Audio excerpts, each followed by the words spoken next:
तो माखन भैया वेलकम आपका। आज आपने वैसे भी डाला था ये का, मैंने वो ट्यूब आपका देखा, यूट्यूब देखा था, बहुत सुंदर आपने वो विचार रखे थे। तो आज हनुमान जी की के विषय में आप बताइए, उनके जीवन से जुड़ी कुछ अच्छी बातें हमें। सबको जय श्री राम, जय हनुमान। जैसा कि आप जानते हैं, मैं वैज्ञानिक पक्ष के बारे में थोड़ा सा ज़्यादा बोलता हूँ। विश्व भर के जितने भी पुरातत्व विज्ञानी हैं, वो इस बात पर बहुत ज़्यादा शोध कर रहे हैं कि विभिन्न संस्कृतियों में जो पुरानी बातें हैं, जैसे मिस्र की मम्मी है, अपने हनुमान जी है, ये एक्चुअली मिस्ट्री है क्या। वैसे तो अपने देश का दुर्भाग्य रहा कि हम 500-700 साल तक गुलाम रहे, हमारे यहाँ पर विज्ञान इतना पनप नहीं पाया। लेकिन ये एक बहुत सौभाग्य की बात है कि विश्व के सारे वैज्ञानिक इन सब बातों को कपोल कल्पित नहीं मानते। उनका ये मानना है कि हजारों लाखों वर्षों से आप हनुमान को मानते हैं, गणेश को मानते हैं, मिस्र की मम्मियों को मानते हैं, तो इसके पीछे कोई ना कोई रहस्य जरूर है।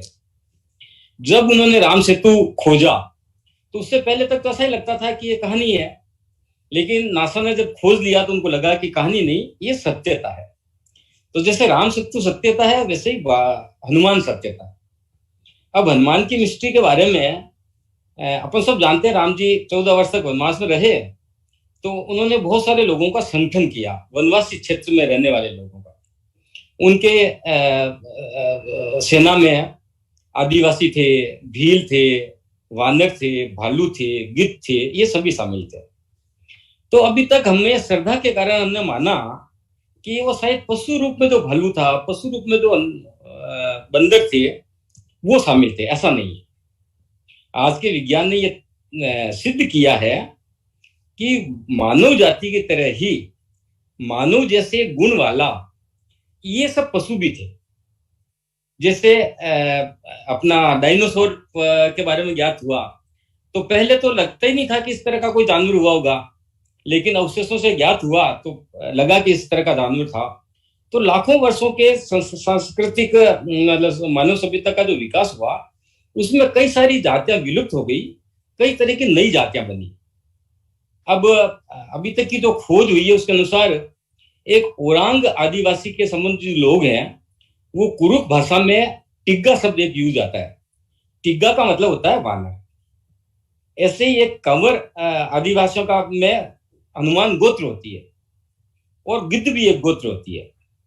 तो और उन्होंने ये पता लगाया है कि 9-10 लाख साल पहले प्राचीन काल में मानव के अतिरिक्त एक कुछ लोग मानव जैसे ही पाए जाते थे, जिसमें देव, दैत्य, दानव, राक्षस, यक्ष, गंधर्व, भल, वसु, अप्सराएं, पिशाच, गिद्ध, मरुदगण, किन्नर, चारण, भाट, किरात, ऋक्ष, नाग, विद्याधर, मानव और वानर,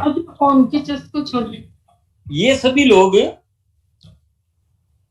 पाए जाते थे वास्तविक रूप में। तो ये सारी खोज चल रही है, और अपने लिए अच्छी बात है कि ये खोज, एक मिनट कुछ डिस्टर्ब हो रहा है। तो इस खोज के चलते उन्होंने बताया कि इस तरह की प्रजातियां, वानर भी नर मानव के रूप, मानव जैसा पाया जाता था। कुछ गड़बड़ हो रही है।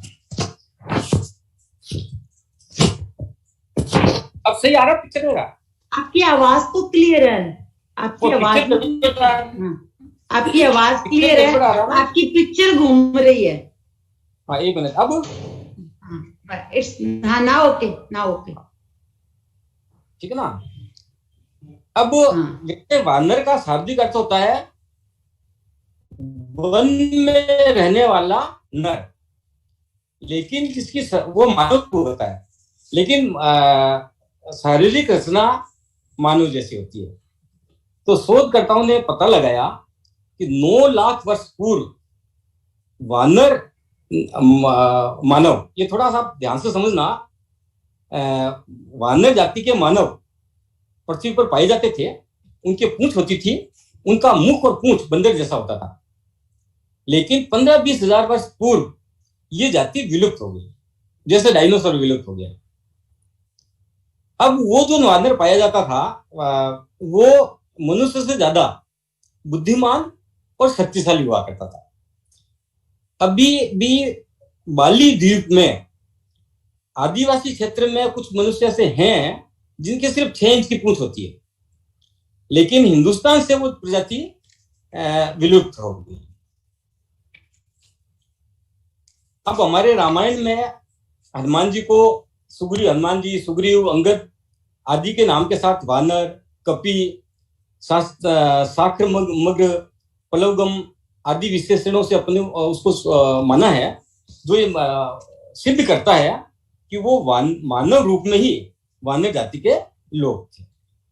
अब वाल्मीकि जी ने हनुमान जी के लिए उपमाएं दी है, विशिष्ट पंडित, राजनीति के धुरंधर, वीर शिरोमणि, लोमस और पूछधारी, इस तरह की विशेषताओं से युक्त बताया है।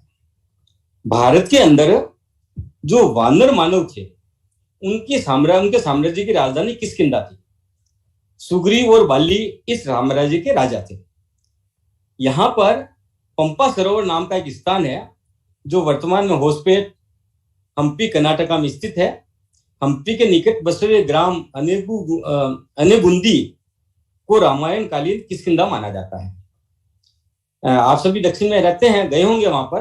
तो तुंगभद्रा नदी को पार करने पर अनेगुंदी जाते समय मुख्य मार्ग पर से कुछ हटकर बाईं और पश्चिम दिशा में पंपा सरोवर स्थित है, जहां पर कपि जाति के वानर, मानव वानर रहते थे। और उन कपि वानरों में से केसरी और माता अंजना के घर में हनुमान जी का जन्म हुआ। केसरी को कपिराज भी कहते थे क्योंकि वो कपि क्षेत्र का राजा था।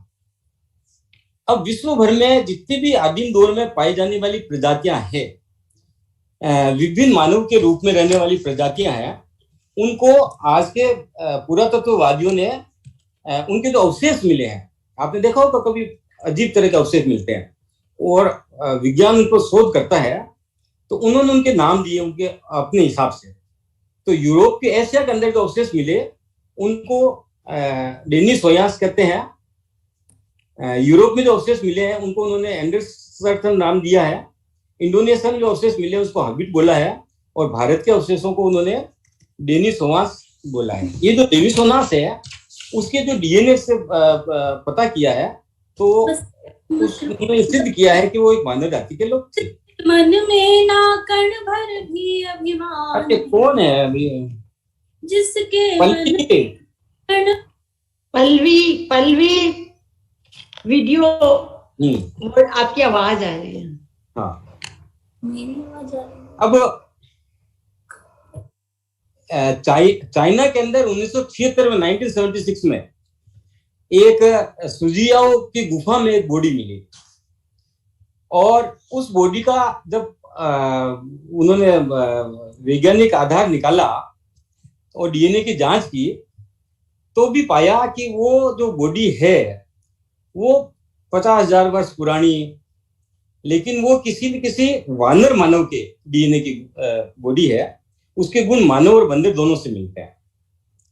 और इन सब खोजों के आधार पर चाइना बहुत आगे बढ़ा और चाइना ने ये डीएनए का टेस्ट करके ये बताया कि मनुष्य के डीएनए में 46 क्रोमोसोम्स होते हैं और बंदर के डीएनए में 48 दो ज्यादा क्रोमोसोम्स होते हैं। तो उसका ये मानना है कि हनुमान का जो डीएनए था उसमें 47 क्रोमोसोम्स होंगे।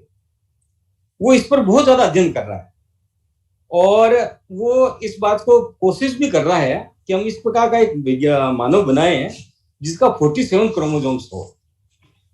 अब देखो जो हनुमान जी के उत्पत्ति की बात है तो हनुमान जी की जो माता जी थी अंजनी देवी, वो गौतम ऋषि और अहिल्या की बेटी थी। यानी जो पूर्ण मानव है उसकी पुत्री थी वो।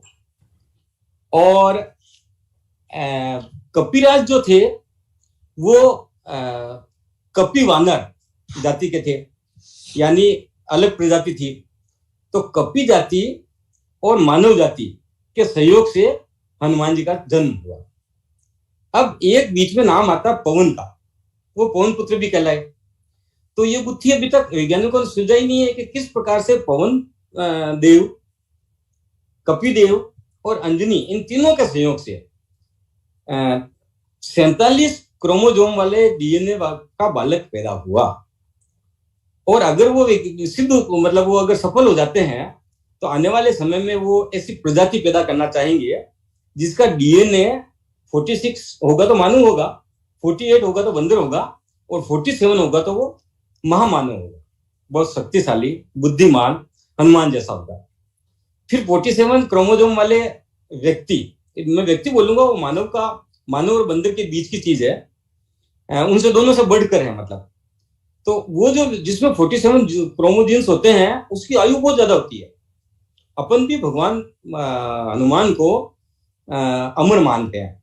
तो उनका यह मानना है कि हम किसी भी तरह से कोई वैज्ञानिक तरीका निकालकर अगर हम 46 और 48 के बीच का 47 का 47.5 क्रोमोसोम का मानव अगर बना पाए तो हनुमान का स्वरूप होगा। तो अब तक जो हमारे ज्यादा पढ़े लिखे लोग या विज्ञान को नहीं मानने वाले, मतलब विज्ञान नहीं समझने वाले, ऐसे लोग मानते हैं कि किंवदंतियां हैं। तो ये जो भी पौराणिक पात्र हुए हैं वो एक्चुअल उनका स्वरूप मानव का स्वरूप था। और हमारी पीढ़ी के लिए सबसे बड़ी विशेषता है कि आज का विज्ञान इसको सिद्ध कर रहा है।